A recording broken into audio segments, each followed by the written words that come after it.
Então, bom dia. 1 de agosto do ano da graça de 2018. E isto é a edição da Cor do Dinheiro, precisamente do 1º de agosto. Imagino, pelo movimento que vai por aí, que a esmagadora maioria das pessoas já estejam de férias. Portanto, só posso desejar a essas pessoas umas excelentes férias. E já agora pedir a quem está aí que diga-se António Gabriel, João Matos, perfeito. Parece que com o polegar para cima está tudo bem com som e com imagem. Bom, por onde é que eu queria começar hoje? Eu tenho hoje tenho períodos de ordem do dia e para realçar uma coisa boa, e já vou explicar o que é, uma empresa portuguesa chamada Defined Crowd, fundada por uma senhora muito nova, Daniela Braga, garantiu uma ronda de financiamento no exterior de cerca de 10 milhões de euros. É sempre bom saber que, primeiro, há pessoas com vontade de investir e com risco, vontade de correr risco em Portugal. Como sabe, nós portugueses somos um bocado avessos ao risco, mas sobretudo perceber que essa empresa consegue ir lá fora e buscar 10 milhões de euros. Não é 1 milhão de euros, meus amigos, é 10 milhões de euros. Segundo ponto, dizer que ontem estava a ver a entrevista de Catarina Martins, um excerto da entrevista de Catarina Martins à televisão, e de repente ouvi uma coisa que me deixou espantado, que foi esta frase: eu não gosto muito de discursos moralistas. Confesso que não resisti, ou seja, desatei-me a rir, porque se há coisa que eu me habituei a ver nos últimos anos, não é meses, anos, por parte do Bloco de Esquerda e por parte de dirigentes do Bloco de Esquerda, como a própria Catarina Martins, é que não há outra coisa senão discursos moralistas. Portanto, é fantástico ouvir isto. É perceber como o chip da cabeça das pessoas muda tão rapidamente consoante as circunstâncias o exigem. Terceiro ponto. Ainda por causa daquela lei que a Catarina Martins dizia que estava nas mãos do Presidente da República, que aguardava a publicação, e que o Presidente veio dizer que não tinha lá nada, bom, há indicações que apontam para o facto do Presidente da República se preparar para vetar aquela lei. Bom, aguardemos. Agora vamos lá, então, à agenda. A agenda de hoje, infelizmente, ainda não consegue fugir perdão, do assunto Ricardo Robles. E porquê? Por 2 pontos. Olha, em primeiro lugar, vamos a Catarina Martins. Como sabe, é um poço de coerência e é um poço de moralidade, não é? Discursos moralistas. Ontem, aliás, nos últimos dias, houve pessoas que de forma privada mandaram várias mensagens a dar sugestões, indicações e também, a ver se aqui a moto não cai, e também a fazer insinuações e por aí dentro. E nós temos sempre uma dificuldade muito grande em tentar discernir aquilo que é mera boca, não é? Que são meros boatos, daquilo que é a informação correta. Ora, há 2 dias, houve 2 pessoas, 2 espectadores muito atentos, que mandaram informação que apontava para o facto de Catarina Martins ser uma das acionistas de uma empresa que explora 4 alojamentos turísticos. Na altura, uma das pessoas disse-me quantos eram, a outra disse-me que era só um, e o outro que é o alojamento local. E eu, à primeira, levei aquilo como a laia de, bom, cá está mais um boato e tal, mas ontem houve mais informações. E às tantas, quando eu comecei a investigar e dei com o facto daquilo ser verdade, a mesma informação terá chegado a outros meios de comunicação social que, entretanto, também investigaram ou acabaram por confirmar a informação de que Catarina Martins era parte interessada no alojamento local e no alojamento turístico. E que, quando começou a exercer, quando mudou de funções na sua carreira política, até terá reduzido essa participação nessa empresa. Bom, há 2 coisas que eu gostava de dizer sobre isto. Em primeiro lugar também tu, Catarina. Ou seja, tu também exploras alojamento local e alojamentos turísticos. Bom, os imóveis em causa estão no Conselho do Sabugal. Aliás, no Sabugal Conselho da Guarda, assim é que é. É um sítio que eu gosto bastante. Já vivi lá ao pé há alguns anos, gosto bastante. A justificação de Catarina Martins do Bloco é, não, aquilo até serve para combater a desertificação do interior. Eu não tenho a mais pequena dúvida. Eu conheço o país de les a les, o interior, a província. Eu sou da província, conheço muito bem a província, conheço profundamente a província e conheço os problemas muito concretos de algumas partes do país. Eu não tenho dúvida que uma das formas de combater a desertificação do interior é o turismo. Aliás, para mim é até mais importante. E não é apenas o turismo de circunstância, é o turismo residencial. No dia em que a Europa descobrir que nós temos o interior pristine, como dizem os americanos, não poluído, arquitetonicamente não estragado, com uma excelente qualidade de vida, qualquer dia, nesse dia, metade daquela Europa mais velha, que está reformada, vem cá parar com os cotos. Nomeadamente, não é preciso nas cidades como Lisboa, Porto, e o Diabo 4, nem Algarve, nem nada, é o interior, nomeadamente zonas não estragadas. Portanto, eu não tenho dúvida nenhuma que aquilo é uma solução para combater a desertificação. Mas o problema não está esse. Não é esse. Mais. Não tenho qualquer dúvida aqui em dizer que a Catarina e os outros que fazem estas coisas não cometeram nenhum crime. Pelo contrário, até estão a investir. O meu problema é outro. É a coerência política. Porque, repara, são estas pessoas que depois aqui em Lisboa fazem um charivari enorme, em Lisboa, no Porto, não sei das quantas, porque contra o alojamento local. Olha, vou dar um exemplo.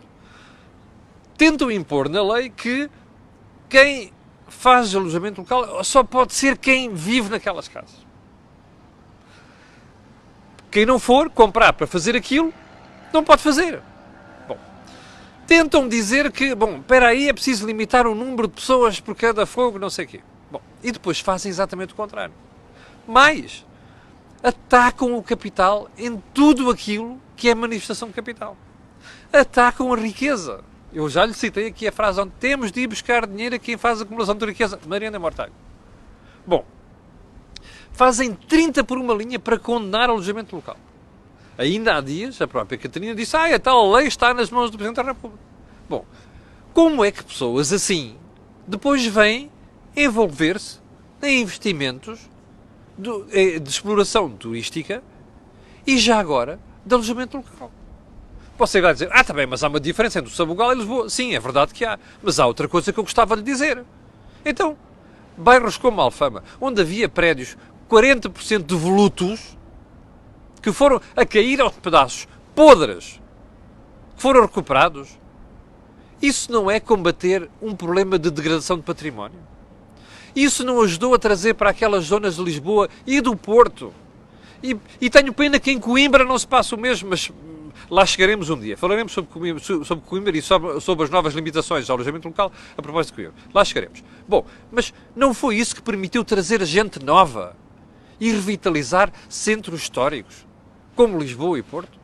Ou seja, não está a combater a desertificação de algumas freguesias? Qual é a coerência da malta que faz estas coisas? Eu não tenho nada contra a Catarina explorar alojamento local. Tomara eu que a esmagadora maioria dos portugueses com posses e com dinheiro fosse capaz de fazer isso. E que tivesse dinheiro para investir, fosse capaz de fazer isso. Isso é uma forma de dinamizar o turismo. O turismo vai ser o nosso ouro nos próximos tempos. A gente tem que o saber estimar e gerir. Não é pôr-se para aqui com tretas sobre capital, riqueza e tramar tudo quanto mexe. Que esse é que é o problema do Bloco. O problema do Bloco e da extrema-esquerda. Que é, alguma coisa começa a dar lucro ou a ter sucesso, pumba, cai em cima daquilo. Bom, eu não posso admitir que pessoas que depois criticam a União Europeia por tudo e mais alguma coisa e defendem as saídas do euro e não sei das quantas, depois aparecem a beneficiar dos fundos comunitários. E isso é que me faz espécie.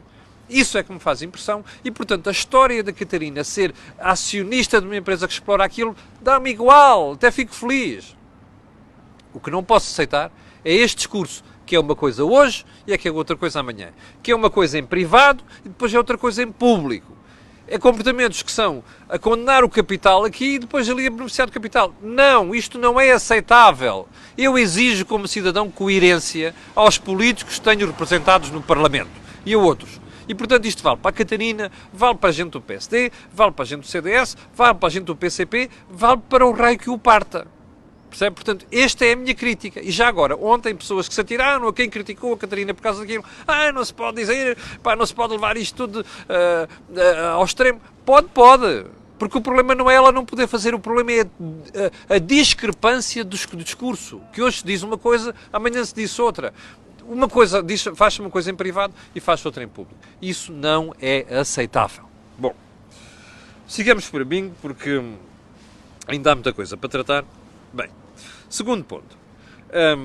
Ainda a admissão de Ricardo Lopes. Ontem, Catarina Martins, não só na entrevista à RTP, como inclusive depois de sair de uma audiência com o Presidente da República, vem dizer, bom, houve um erro de análise da direção do Bloco. Espera aí. Na sexta-feira não havia erro nenhum. Havia uma defesa cega, não há outro nome, é cega, de Ricardo Lopes no seu comportamento. Eu volto a dizer, que eu saiba, ele não cometeu crime nenhum. Eu acho que há coisas para explicar. E era bom que a Câmara Municipal de Lisboa explicasse se houve ali tratamento privilegiado ou não. Era bom que o empréstimo bancário que foi concedido a Ricardo Robles e à sua irmã seja corretamente explicado. Está-me a parecer que é muito dinheiro emprestado para aquilo que são as posses que tinha. Bem, era bom que isso fosse explicado. E é bom que seja explicada a questão da isenção do IMI e do adicional ao IMI. Ok? É bom que isto seja explicado. Porque eu, como cidadão, não quero ver os filhos e os enteados. Se é um prédio, um imóvel vale 5,7 milhões de euros, eu não acho moral que esteja isento de IMIs, sinceramente. E que esteja isento de pagamento adicional ao IMI. Não acho moral. E acho que a esmagadora maioria dos portugueses não vai achar moral isso. Sobretudo porque anda sempre na boca com a treta do socialismo. Bom, mas voltemos à questão inicial. Na sexta-feira não havia erro de análise. E agora já. O que é que mudou? Você já percebeu. O que mudou foi o fator, desculpe uma expressão, como diz o povo, o fator cagaço. Não é? O fator miúfa, como eu costumo dizer de forma mais polida. E o que é o fator miúfa? Foi a percepção por parte da Catarina do Francisco, o Francisco Louçã, não é? E outros do género que dirigem o Bloco, provavelmente da Mariana Mortágua também, de que cometeram uma grosseria, de um erro. Ou seja, perceberam entre sexta-feira e ontem que foram arrasados pela opinião pública. Não é só pelos jornais. As pessoas não são estúpidas. É que ontem a Catarina voltou a repetir a treta de que isto é tudo invenção dos jornais. Não é. Aquilo são factos. O que mudou aqui não foi os jornais. O que mudou aqui foi a Catarina e os seus comparsas de direção perceberam, e a eminência parda percebeu, que iam ser arrasados nas próximas semanas em termos de opinião pública. Sondagens, isso vai-se ver. E, portanto, apanharam uma miúfa dos diabos, não é? E vieram dar a volta atrás.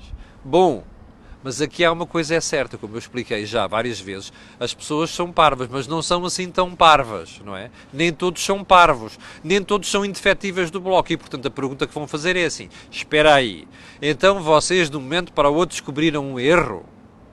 Bom, está a ver como é que o Bloco, que normalmente faz aqueles discursos moralistas, nós somos diferentes dos outros, e o Diabo 4, está a fazer exatamente o mesmo que os outros?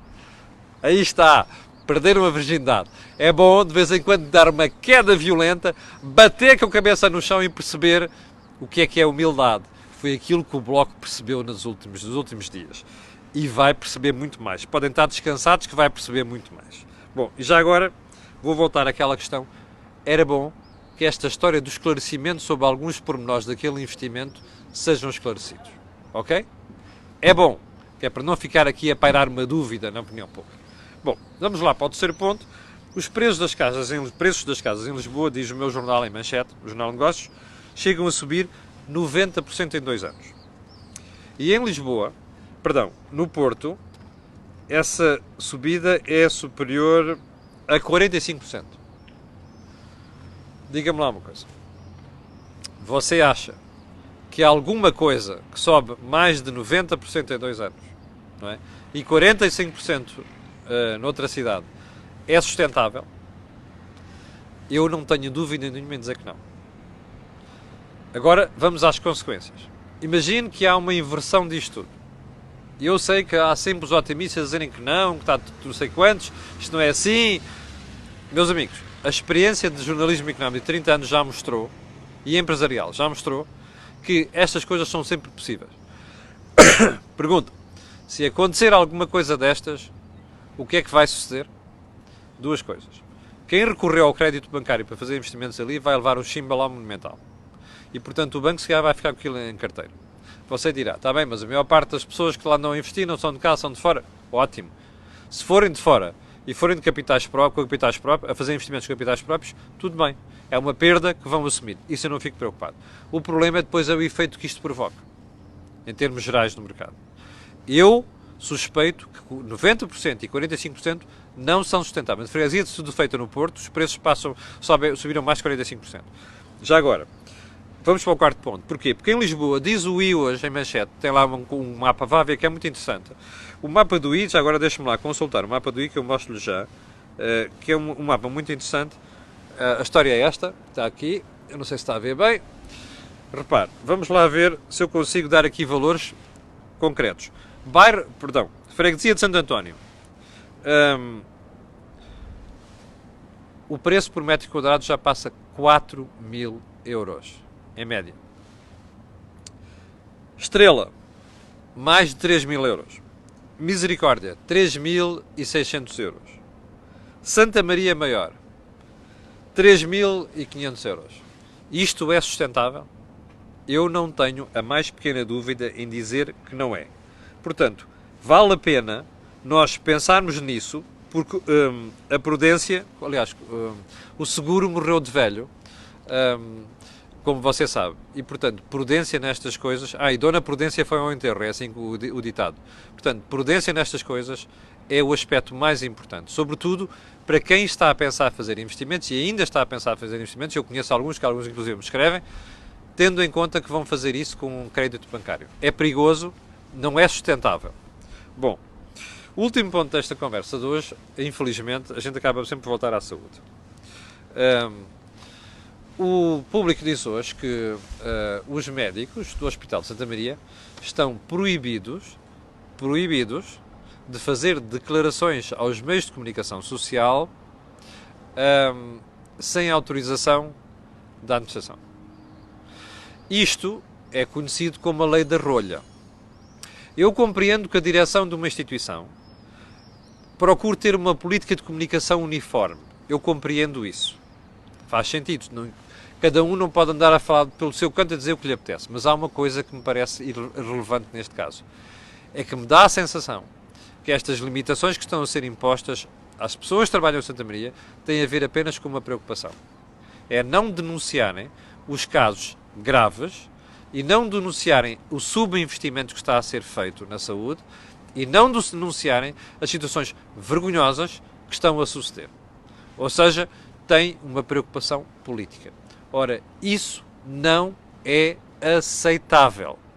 É o equivalente a tapar o sol com a peneira. As informações saem sempre e a forma que nós temos jornalistas de confirmar isso são as mais simples do mundo. Portanto, não vale a pena optarem por isso, porque não é com a lei da rolha que vão calar os casos graves que estão a passar na saúde. Olha, por hoje vou ficar por aqui. Foi a cor do dinheiro, de 1º de agosto. Se tiver de férias, tenha umas grandes férias. Se não tiver de férias, olhe, espero que em breve possa beneficiar delas. Eu hoje já não volto a chatear. Amanhã teremos o nosso tradicional Think Tank. Ontem já tivemos o pontapé de canto, uma análise muito interessante do António Tadeia sobre aquilo que se passa com o rentrée dos clubes portugueses. E quanto a nós, voltaremos a ver-nos amanhã às 8 da manhã aqui. Conto consigo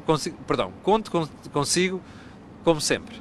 Para o final, vou-lhe só mesmo pedir para pôr um gosto e fazer partilha nas redes sociais, que é a melhor forma de divulgar este tipo de informação. Muito obrigado e até amanhã às 8. Tenha um grande dia.